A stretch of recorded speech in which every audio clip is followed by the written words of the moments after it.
पूरनपुर पटखान गांव का एक गरीब ब्राह्मण परिवार जो लंबे समय से तंगहाली और बदहाली में जिंदगी गुजार रहा था, अब सरकार की योजनाओं का लाभ पा सकेगा। सोशल मीडिया पर परिवार की दुर्दशा सामने आने के बाद भाजपा किसान मोर्चा के पूर्व राष्ट्रीय मंत्री और सुप्रीम कोर्ट के अधिवक्ता आलोक कुमार पांडे खुद गाँव पहुंचे और परिवार से मुलाकात की। उन्होंने परिवार के 3 बेटियों की पढ़ाई का पूरा जिम्मा उठाने का ऐलान किया। इस मामले को गंभीरता से लेते हुए जिलाधिकारी शिव सहाय अवस्थी ने आज अपने कैंप कार्यालय में पीड़ित परिवार को बुलाकर उनकी समस्याएं सुनी। डीएम ने अधिकारियों को आदेश दिया कि 2 दिनों के भीतर परिवार को सरकारी आवास, जमीन, बेटियां की शिक्षा और स्वास्थ्य सुविधा उपलब्ध कराई जाए। डीएम ने साफ कहा कि शासन समाज के हर जरूरतमंद तक योजना का लाभ पहुँचाने के लिए प्रतिबद्ध है। वहीं आलोक कुमार पांडे ने कहा कि राजनीति सेवा का माध्यम है और सेवा से ही समाज को सशक्त बनाया जा सकता है। पूरनपुर पटखान के इस गरीब परिवार की मदद अब पूरे क्षेत्र में चर्चा का विषय बनी हुई है। परसों एक सोशल मीडिया के मार्फत मुझे दिखाई दिया वो कि वो पूरनपुर पटखान है महरी के पास रानीगंज विधानसभा में। तो उत्सुकतावश की मैं देखने चला गया कि क्या इस तरीके का भी जीवन जी रहे हैं लोग। तो वहाँ मैं गया तो सच में भाई साहब बहुत दयनीय स्थिति थी वहाँ पे। और वो पिता उनके जो है वो स्टोव और गैस का चूल्हा की जो साफ़ सफाई काम करते थे वो करते हैं। माता उनकी ऐसी थी कि उनकी आँखों में बहुत ही कोई बीमारी है जिससे उनकी पलकें स्वतः बंद हो जाती हैं। और जैसे डॉक्टर से मेरी उसी दिन वहीं से बात हुई तो ये हुआ कि माइग्रेन की वजह से ऐसा हो जाता है। दूसरी चीज़ सबसे बड़ी विडंबना ये थी कि उनका पूरा घर, एक छोटा सा घर था पहले का, वो पीछे की तरफ से पूरा गिर चुका था। टीन छप्पर उस पर ऐसे लगा के लोग रह रहे थे। आंधी तूफान आया था तो पीछे का टीन भी उड़ गया था। एक छोटे से कमरे में 5-7 लोग किस तरीके से जीवन बसर कर रहे थे ये सोचकर भी रूह कांप जाती है।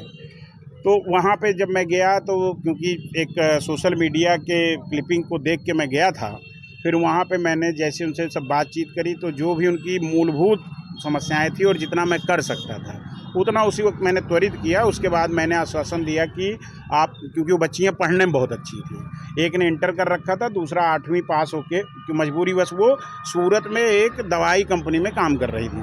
तो हमने उनको आश्वासन दिया कि आप पढ़ाई लिखाई भी करिए और नौकरी भी लगाने का प्रयास मैं आसपास ही करूँगा। और कुछ जगहों पे मेरी वार्ता भी हुई है, हो सकता है 1 से 2 दिन में उनकी नौकरी का भी प्रस्ताव आ रहा है, हो जाएगा।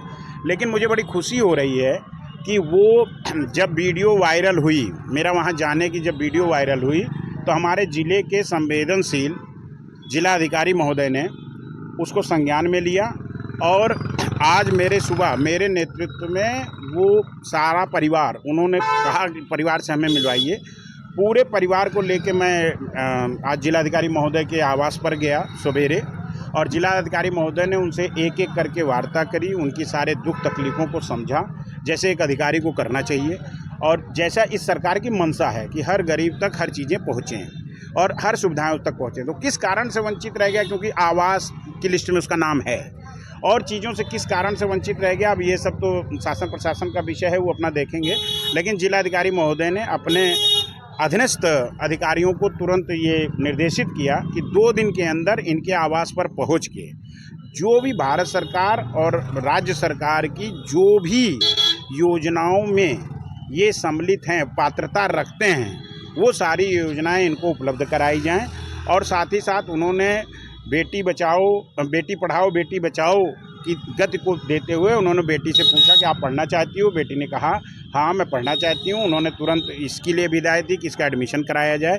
और बाकी उन्होंने पूरे परिवार को आश्वासन दिया है कि 2 दिन के अंदर आपकी समस्त समस्याएं और जितने भी आप योजनाओं में आच्छादित हो सकते हैं, भारत सरकार की पात्रता रखते हैं, भारत सरकार की जो योजनाएं हैं उसमें जो पात्रता रखते हैं, वो सारे आपको मिलेंगे। तो मैं जिलाधिकारी महोदय का भी बहुत धन्यवाद करता हूं और समाज का बड़ा धन्यवाद करता हूं, क्योंकि 2 दिन से जब ये वायरल हुआ है, जिस तरीके से मदद का प्रस्ताव उस परिवार के लिए आ रहा है और लोग स्वतः जा के उस परिवार की मदद कर रहे हैं, इसलिए मैं समाज को भी बहुत बहुत धन्यवाद करता हूं।